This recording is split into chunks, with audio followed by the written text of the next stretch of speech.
saya pernah memecat doctoral student dan mengeluarkan dia dari program saya karena plagiarism.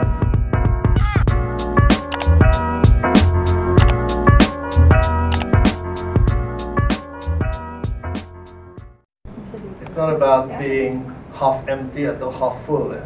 Semua gelas itu bisa diisi kembali. Kalau udah tumpah, kalau udah habis, kalau apa bisa diisi kembali. Right? The same thing with your intelligence, the same thing with your talent, with your ability to write.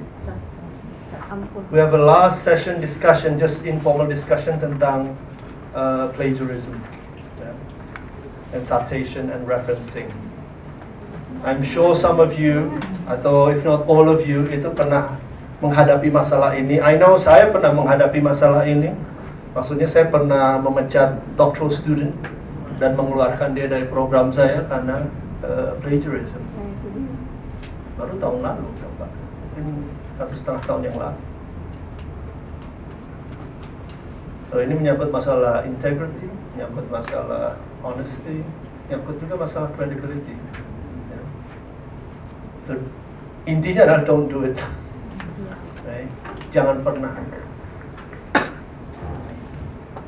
Yes, and there are two kinds, and it's hard to tell the difference. There is sometimes unintentional plagiarism, where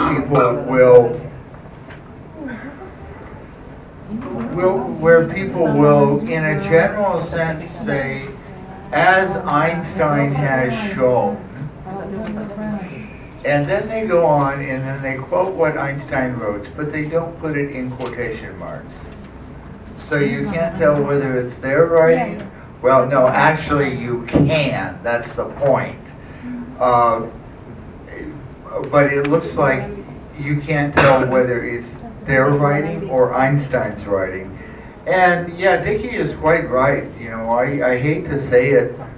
You know, we see a lot of that kind of plagiarism where perhaps the person did not intentionally plagiarize something, but they were sloppy about the way they used quotations and citations.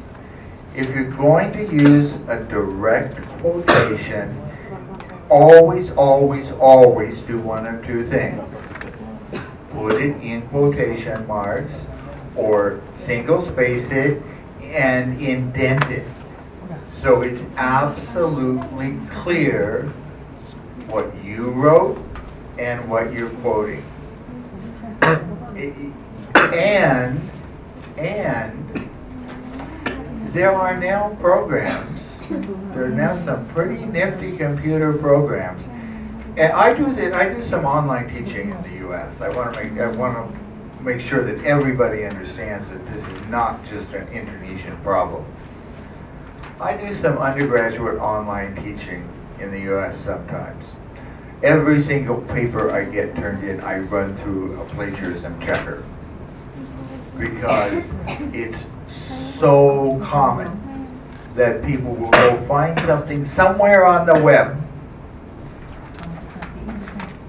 and they guess wrong and think that everybody else in the world is stupid, and then they turn it in, and then you run it through the plagiarism checker, and it says 99% of this paper is plagiarized.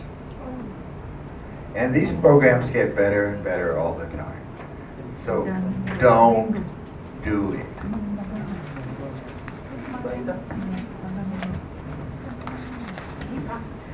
Plagiarisme itu ada dua hal yang Anda harus perhatikan. Satu, etik dan teknik. Etik, saya percaya atau kita semua percaya bahwa you will not do plagiarism as long as you menulis apapun yang Anda dapat dari bukan diri Anda, dari orang lain, dari sumber lain, tulis semua sumbernya itu secara otomatis. As long as you do that, you will not do plagiarism. Itu aman, ya kan? Tapi sekarang kan ada misalnya isunya tentang self plagiarism, itu nanti mungkin yang Pak Diki bisa bahas. Tapi as long as kita nulis sumbernya itu, dan sumbernya itu harus accessible loh ya, nggak cuma bahasa 1985 titik di gitu aja ya, dadadadadadada. Harus halaman berapa? Jadi editor, reviewer itu harus bisa langsung cek, nggak spend waktu lama untuk bukan halaman 17 nih, nggak ada di halaman 17 kutipannya. Ini ragu-ragu, lampu kuning. Valid nggak tulisan ini? Karena quotationnya salah, referensinya salah, gitu. Nggak valid. Itu satu. Dua, do not copy paste. Never ever copy paste. Karena kalau copy paste itu ya sudah Selesai. Selamat malam. gitu. Bukan minimal ya. Anda harus parafrasekan. Parafrase itu hal yang sulit sekali. Anda perlu, kita perlu latihan. Dan teknis, isu tentang teknis. Misalnya ya kan kita sudah ingat misalnya kalau membayangkan nulis tentang Indonesia terdiri dari ini. Semua orang kan nulis itu kan. Gitu. Jadi itu juga harus kita pinter-pinternya kita untuk membuat biar nggak beda dari orang gitu. Makanya fokusnya apa? Kalau introducing Indonesia ya nggak usah Indonesia terdiri dari ini itu udah ya Klise. sangat klise dan basi dan ini fokus aja di isu Anda apa gitu ya. Maaf, potong pembicaraannya. Oke, tentang plagiarisme ini saya pernah bertanya ke profesor saya tentang yang mana sih yang disebut plagiarisme itu? Apakah ada beberapa kata yang istilahnya dari dia itu common knowledge, yang semua dari kita itu pasti tahu tentang itu. Terus biasanya itu akan dijadikan kata pembuka di introduction. Misalnya ya, karena saya orang bahasa Inggris, saya bilang di Indonesia itu bahasa Inggris itu adalah bahasa kesekian, bukan bahasa pertama. Itu kan common knowledge yang semua kita tahu.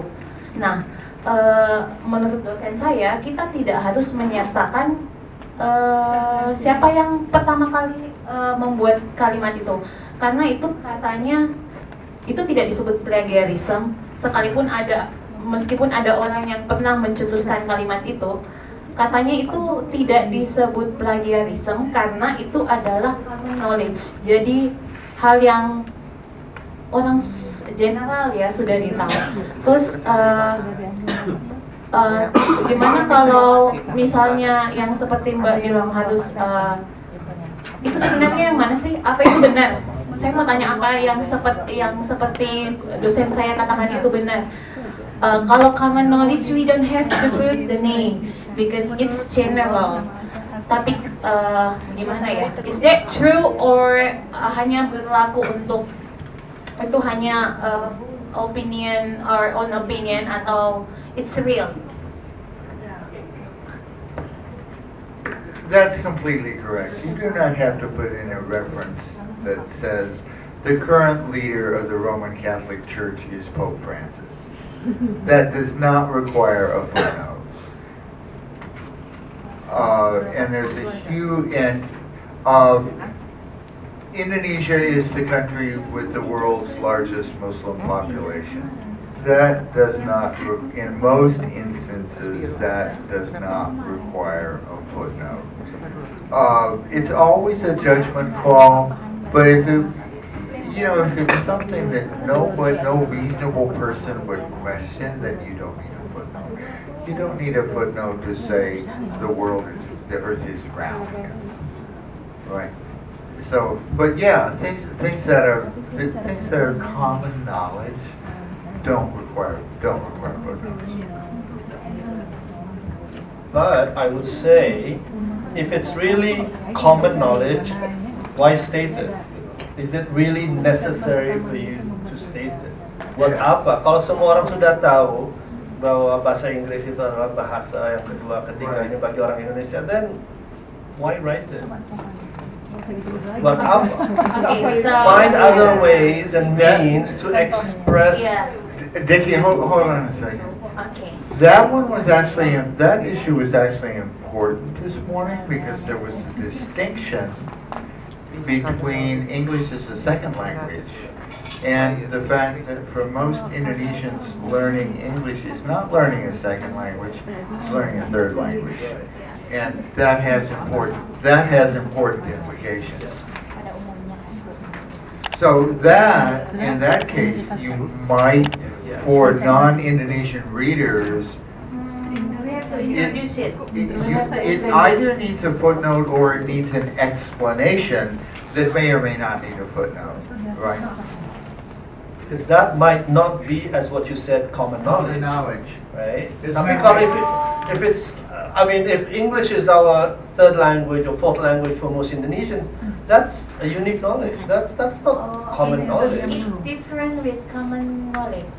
Yeah, I mean that's more specific, kan? It's not like, you know, the world is round, as Mark was saying, or Indonesia is like the largest Muslim nation on earth, misalnya. I mean, we've heard that so many times, we read that in so many texts, and I don't think we need to add more of that information.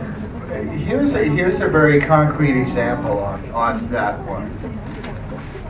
I was involved in one of these discussions, a lot like we're having today, about this involved a thesis written by an Indonesian student at Arizona State University in the U.S. and there were a couple of people who were going about English, and I just looked at them and I said, you know what, could you write a doctoral thesis in your fourth language? And in this case, English was the student's fourth language. Javanese, Indonesian, Arabic, English. And believe me, that ended the conversation really quickly, because the answer to that, of course, was no. Okay, I know you have a question, tapi Sudah. ya, oke, Mbak Ita, terima kasih. Oh ya, saya pamit dulu Ya. ya. Hati-hati di jalan, Pak. Sampai jumpa lagi. Keep in touch. Okay, now we have a coffee break, ya, Mbak. Yeah. Do you have any announcement? Okay, just 15 minutes coffee break, and then we'll finish off with the last portion of the session. Thank you.